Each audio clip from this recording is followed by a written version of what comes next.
Hello students, welcome back. Let us resume our discussion in section 2. I think we went through the most of the important identities here. We covered up to 2.3, remember? We went through, well, of course, the starting point, the circle, and the definition of the trig ratios. There are 6 of them.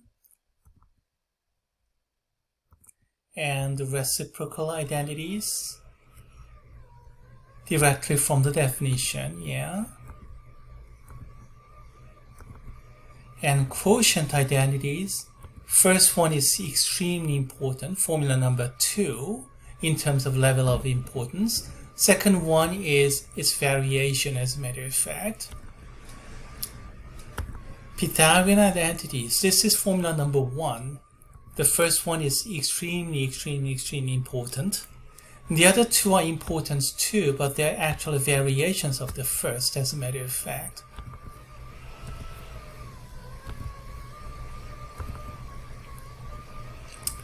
Alright, now let's go to the next set of identities, symmetry identities. So sine of negative theta turns out to be negative sine of theta, so sine function is an odd function. Cosine of negative theta is cosine of theta, so cosine is an even function. Tangent of negative theta is negative of tangent of theta, so tangent is an odd function. How do they work? Well, this graphical explanation will be helpful. So, we have angle theta versus angle negative theta. Same motion, clockwise versus counterclockwise. Counterclockwise is positive direction, clockwise is negative direction. And what difference do you see? The radius r doesn't change at all because we are rotating around the same circle, same center, same radius. Now the key point, does x change? This x here, the horizontal, when I turned positive versus negative, x stay the same. Now look at y. Positive versus negative rotation, counterclockwise versus clockwise. How does y change? Y flip-flops to negative. So this y here and that y here are related. They're negative of each other. Should I have said y1 and y2 or something like that? That would have made these pictures too ugly. So, taking sine of negative theta means y is actually negative of the original. So negative y goes there. So, take negative outside, then we get negative of sine of theta. Cosine, on the other hand, x doesn't change, so x of r stay the same. Whoa, excuse me. Okay, alright, there you go. Sorry about that. Tangent of negative theta, y goes to negative. And I just showed you only the first quadrant, but even if I change the quadrant, it'll be the same. As a matter of fact, to do it right, I have to do this 4 times. First quadrant here, and then second quadrant. Okay, luckily I got second quadrant. And what do I see? The same behavior. Same radius, that doesn't go away. And x doesn't change, stay negative. Y turns from positive to negative, and vice versa.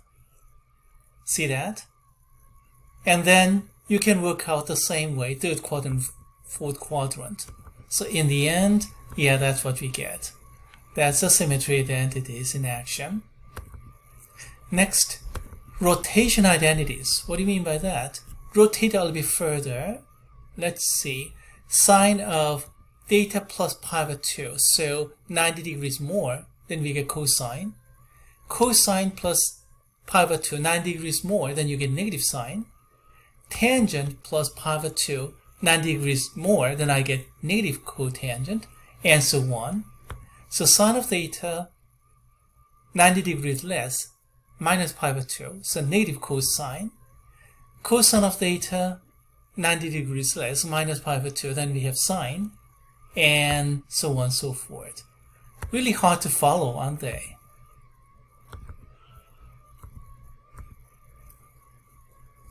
Well, remember this, adding or subtracting pi over 2, sine stays a sine. No, excuse me. Sine becomes cosine, cosine becomes sine, tangent becomes cotangent, cotangent becomes tangent, secant becomes cosecant, cosecant becomes secant if you add or subtract pi over 2. But plus or minus, always confusing, so look those up. So graphically, we'll have this kind of situation.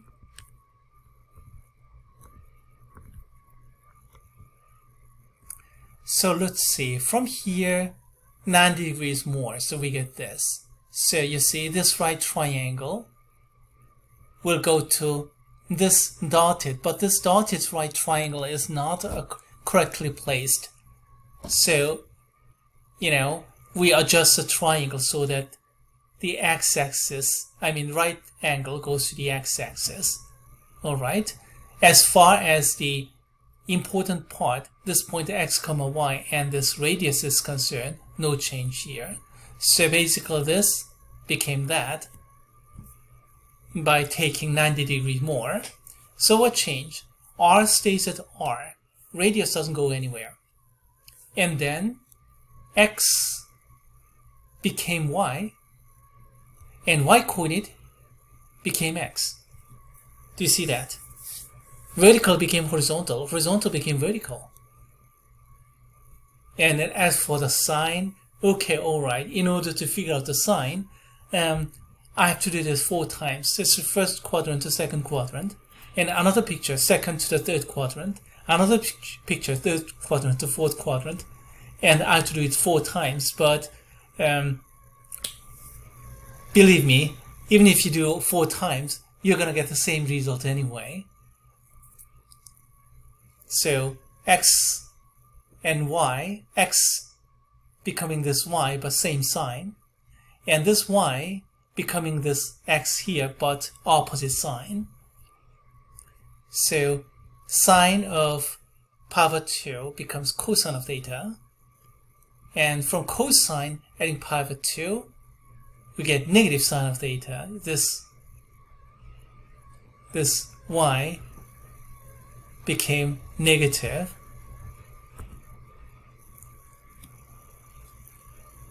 and then tangent you can always retrieve from sine over cosine. Shall I run this again? Okay, alright. Second quadrant to third quadrant, and then check again. Check the sign. Y is becoming x, x is becoming y in terms of length. That much is clear from this picture. Check the sign. It's a bit tricky. You have to do it each time, and then you have to do it 4 times to be precise, but eventually it'll turn out okay. And then going back, this is going negative, so from here to there, again the same kind of argument.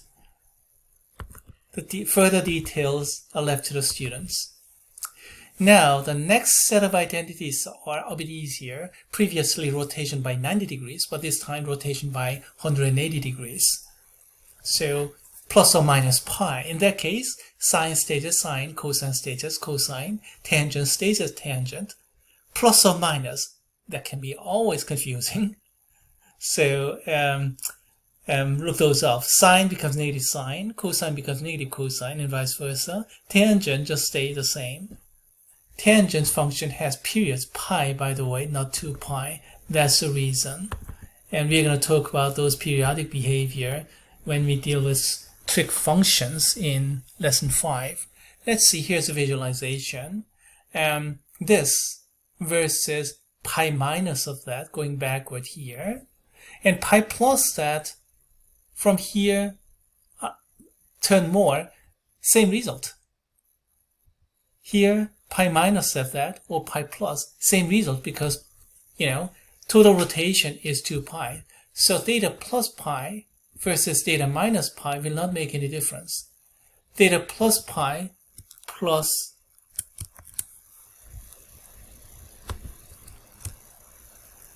plus 2 pi, then you're going to get this one, right? We have this cancellation, and plus 2 pi will not change anything. It's period. Just one more wrapping around. And then minus 2 pi, again the same thing.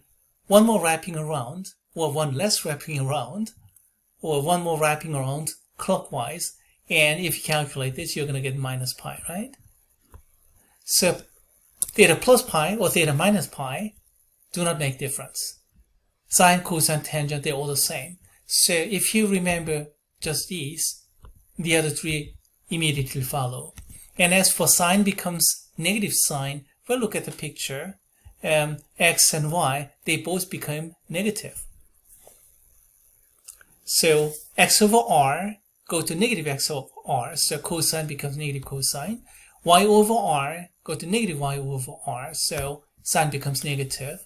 And as for tangent, negative over negative, so that's positive, so stay there. So they're both coming from rotation. Rotation by pi over 2, 90 degrees, versus rotation by pi, 180 degrees. So that's why they're called rotation identities. And as for the further detail, what can I say? They're confusing. And is there a good way to make it a bit less confusing? I don't know. Why am I losing all those alignments? Yeah, there you go.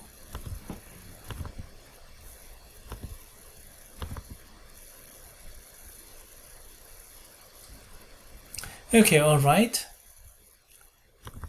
Next, complementary identities. I think we went through this already for acute angles, but it turns out this applies not just for acute angles, but for arbitrary angles as well. And the reason is because we can just combine the symmetry identity and rotation identities put together.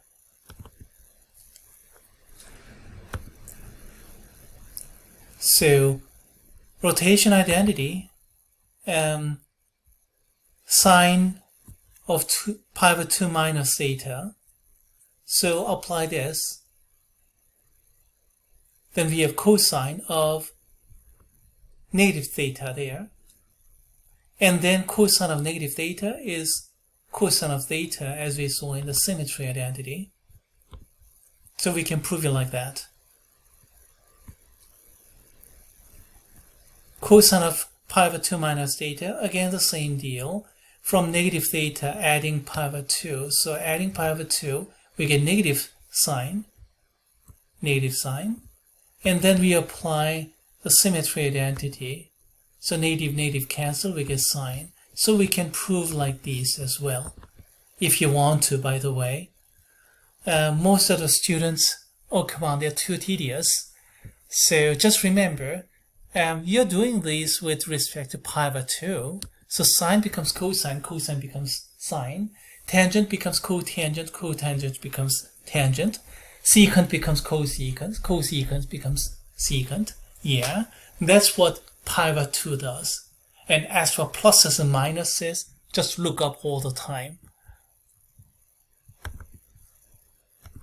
Supplementary identities, well, plus or minus pi. So sine stays as sine, cosine stays as cosine, tangent stays as tangent. But pluses and minuses, that can be always confusing. And we can deduce all those using the rotation identity previously for plus or minus pi, and then symmetry identity put together. The details are left to the students. I'll just mention this one here. This equality turns out to be very, very useful and important in trigonometric equations. Well, here's a proof, but I'm not going to overemphasize it. The first identity is the most important. So sine of theta and sine of pi minus theta are the same. So if sine of x is equal to something, you have another solution, pi minus of that, automatically. This is important in trig equation.